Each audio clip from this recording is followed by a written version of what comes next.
In this video, I'm going to be going through peripheral arterial disease. Peripheral arterial disease refers to the narrowing of arteries supplying the limbs and the periphery, which reduces the blood supply to these areas. It usually refers to the lower limbs, resulting in symptoms of claudication. Intermittent claudication is a symptom of ischemia in a limb which occurs during exertion and is relieved by rest. It's typically a crampy, achy pain that occurs in the calf, thigh, or buttock muscles and is associated with muscle fatigue when walking beyond a certain intensity. Critical limb ischemia is the end stage of peripheral arterial disease, where there is an inadequate supply of blood to a limb to allow it to function normally at rest. The features are pain at rest, non-healing ulcers, and gangrene. There is a significant risk of losing the limb. Acute limb ischemia refers to a rapid onset of ischemia in a limb. Typically, this is due to a thrombus or a clot blocking the arterial supply of a distal limb, similar to a thrombus blocking a coronary artery in a myocardial infarction. Ischemia refers to inadequate oxygen supply to the tissues due to reduced blood supply. Necrosis refers to the death of tissue. Gangrene refers to the death of tissue specifically due to an inadequate blood supply.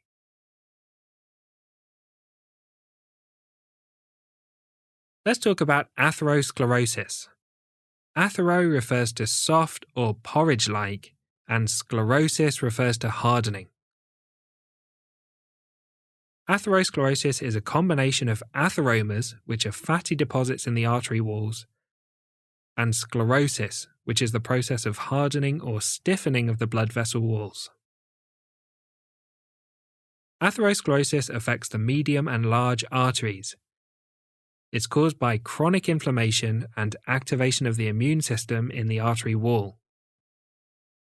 Lipids are deposited in the artery wall, followed by the development of fibrous atheromatous plaques. These plaques cause stiffening of the artery walls, leading to hypertension or raised blood pressure, and strain on the heart whilst it tries to pump blood against increased resistance. The plaques also cause stenosis, leading to reduced blood flow, for example in angina, and they can lead to plaque rupture, resulting in a thrombus that can block a distal vessel and cause ischemia, for example in acute coronary syndrome. Let's talk about the risk factors for atherosclerosis. It's important to break the risk factors down into modifiable and non-modifiable risk factors. We can do nothing about the non-modifiable risk factors, but we can do something about the modifiable ones. The non-modifiable risk factors for atherosclerosis are older age, family history, and being male.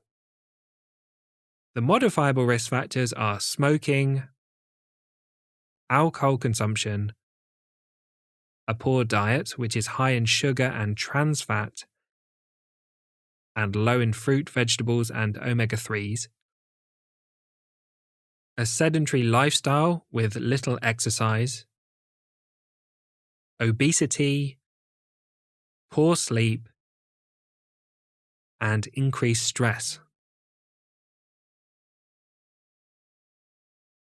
Let's talk about medical comorbidities. Medical comorbidities increase the risk of atherosclerosis and should be carefully managed to minimize the risk.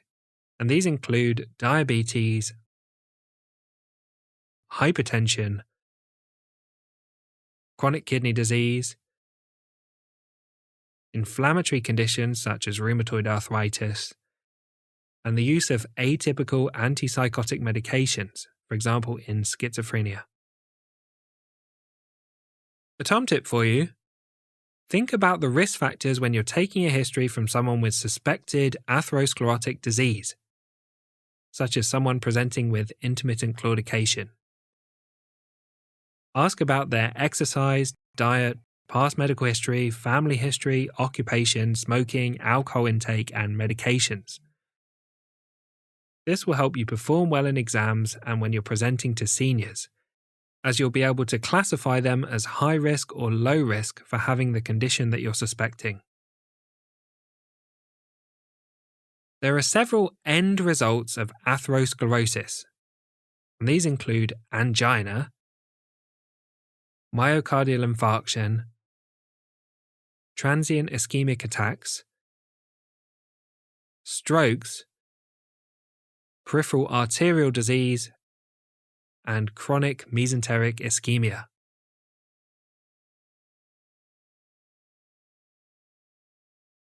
Let's talk in more detail about intermittent claudication. Peripheral arterial disease presents with intermittent claudication. Patients may describe a crampy type pain that predictably occurs after walking a certain distance. After stopping and resting, the pain will disappear. The most common location is the calf muscles, but it can also affect the thighs and buttocks. Next, let's talk about critical limb ischemia. The features of critical limb ischemia can be remembered with the 6 P's mnemonic. And these 6 P's are pain, pallor, pulseless, paralysis, paresthesia, which is an abnormal sensation or pins and needles, and finally, perishingly cold.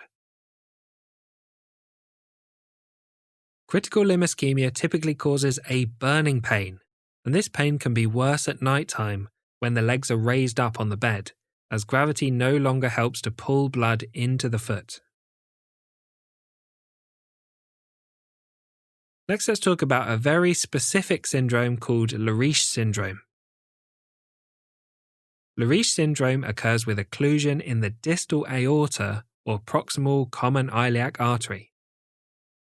And there's a triad of thigh or buttock claudication, absent femoral pulses, and male impotence. So if you see this triad in your exams, think of Leriche syndrome. Next, let's talk about the signs of peripheral arterial disease on examination. You can look for the risk factors for peripheral arterial disease, such as tar staining on the fingers, which can indicate smoking, and xanthomata, which are yellow cholesterol deposits on the skin, indicating hyperlipidemia. You can look for signs of existing cardiovascular disease, such as missing limbs or digits after previous amputations for critical limb ischemia, midline stenotomy scar, which can indicate a previous coronary artery bypass graft, a scar on the inner calf for saphenous vein harvesting, which may indicate a previous coronary artery bypass graft, and focal weakness, which may suggest a previous stroke. The peripheral pulses may be weak on palpation. Palpable pulses throughout the body are the radial, brachial, carotid, abdominal aorta, femoral, popliteal behind the knee, posterior tibial, and dorsalis pedis pulses. A handheld Doppler can be used to accurately assess the pulses when they're difficult to palpate. The signs of arterial disease on inspection are skin pallor, cyanosis, dependent rubor, which is a deep red color when the limb is lower than the rest of the body, muscle wasting, hair loss, ulcers, poor wound healing, and gangrene, which is the breakdown of skin and a dark red or black change in coloration. On examination, there may be reduced skin temperature, reduced sensation to the skin, a prolonged capillary refill time of more than 2 seconds, and changes during Berger's test. Let's talk in more detail about Berger's test. Berger's test is used to assess for peripheral arterial disease in the leg. There are two parts to the test. The first part involves lying the patient on their back, or supine, lifting the patient's legs to an angle of 45 degrees at the hip, one at a time, holding them in that position at 45 degrees for 1 to 2 minutes, looking for pallor in the leg. If the leg goes pale, this indicates the arterial supply is not adequate to overcome gravity, and this suggests peripheral arterial disease. Berger's angle refers to the angle at which the legs turn pale due to an inadequate blood supply. For example, a Berger's angle of 30 degrees means that when the leg is held at 30 degrees, it goes pale. The second part of the test involves sitting the patients with their legs hanging over the side of the bed. Blood will flow back into the legs assisted by gravity. In a healthy patient, the legs will remain a normal pink color. In a patient with peripheral arterial disease, they will go blue initially as the ischemic tissue deoxygenates the blood, and then a dark red after a short time due to vasodilation in response to the waste products of anaerobic respiration. The dark red color is referred to as rubor. Next, let's talk about leg ulcers. Leg ulcers indicate the skin and tissues are struggling to heal due to an impaired blood flow. Some features help you distinguish between arterial and venous ulcers. Arterial ulcers are caused by ischemia secondary to an inadequate blood supply. Typically, arterial ulcers are smaller than venous ulcers, deeper than venous ulcers, have well-defined borders, which gives them a punched-out appearance, occur more peripherally, for example on the toes, have reduced bleeding, and are painful. Venous ulcers are caused by impaired drainage and the pooling of blood in the legs. Typically, venous ulcers occur after a minor injury to the leg. They're larger than arterial ulcers. They're more superficial than arterial ulcers. They have an irregular, gently sloping border. They affect the gaiter area of the leg, which is from the mid-calf down to the ankle. They're less painful than arterial ulcers, and they occur with other signs of chronic venous insufficiency, for example, hemosiderin staining and venous eczema. Next, let's talk about the investigations for peripheral arterial disease, and these include an ankle brachial pressure index, or ABPI, duplex ultrasound, which is an ultrasound scan that shows the speed and volume of blood flow, and angiography, which can be a CT or MRI angiogram, and this involves using contrast to highlight the arterial circulation. Let's talk in more detail about the ankle brachial pressure index. The ankle brachial pressure index, or ABPI, is the ratio of the systolic blood pressure in the ankle around the lower calf compared with the systolic blood pressure in the arm. These readings are taken manually using a Doppler probe. For example, an ankle systolic blood pressure of 80 and an arm systolic blood pressure of 100 gives a ratio of 0.8, which is 80 divided by 100. The ankle brachial pressure index results can indicate the severity of peripheral arterial disease. A result of 0.9 to 1.3 is normal. 0.6 to 0.9 indicates mild peripheral arterial disease. A ratio of 0.3 to 0.6 indicates moderate to severe peripheral arterial disease, and a ratio less than 0.3 indicates severe disease to critical ischemia. An ankle brachial pressure index above 1.3 can indicate calcification of the arteries, making them difficult to compress. This is more common in diabetic patients. Let's talk about management of intermittent claudication symptoms. Lifestyle changes are required to manage modifiable risk factors, for example, stopping smoking. Patients also need optimal treatment of medical conditions such as hypertension and diabetes.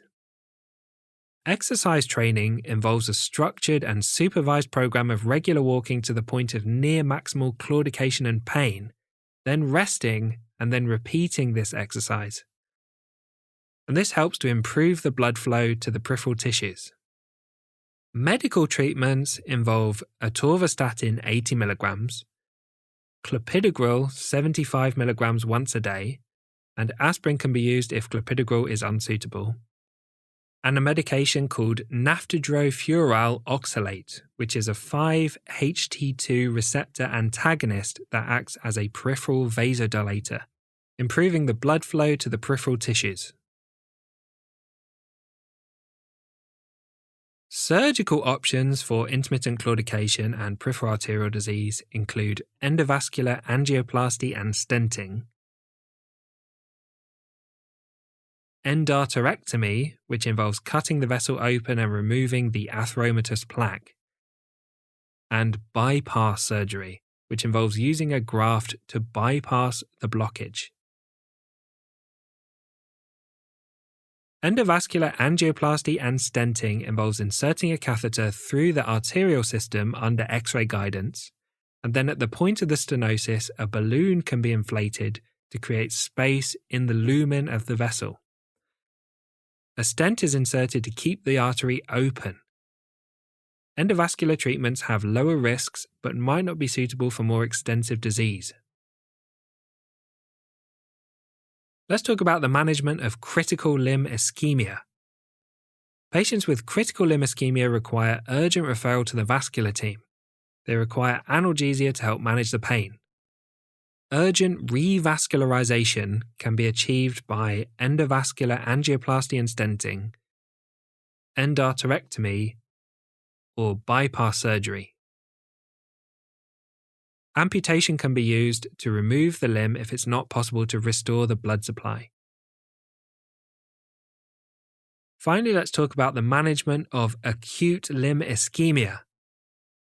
Remember that acute limb ischemia refers to the rapid onset of ischemia in a limb, which is typically due to a thrombus blocking the arterial supply to a distal limb, similar to a thrombus blocking a coronary artery during a heart attack.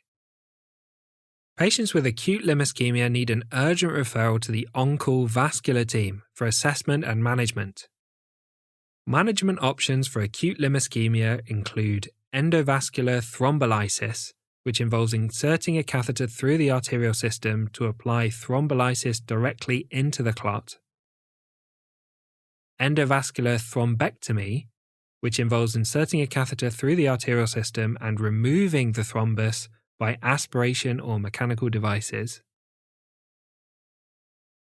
surgical thrombectomy, which involves cutting open the vessel and removing the thrombus, endarterectomy, bypass surgery, or amputation of the limb if it's not possible to restore the blood supply.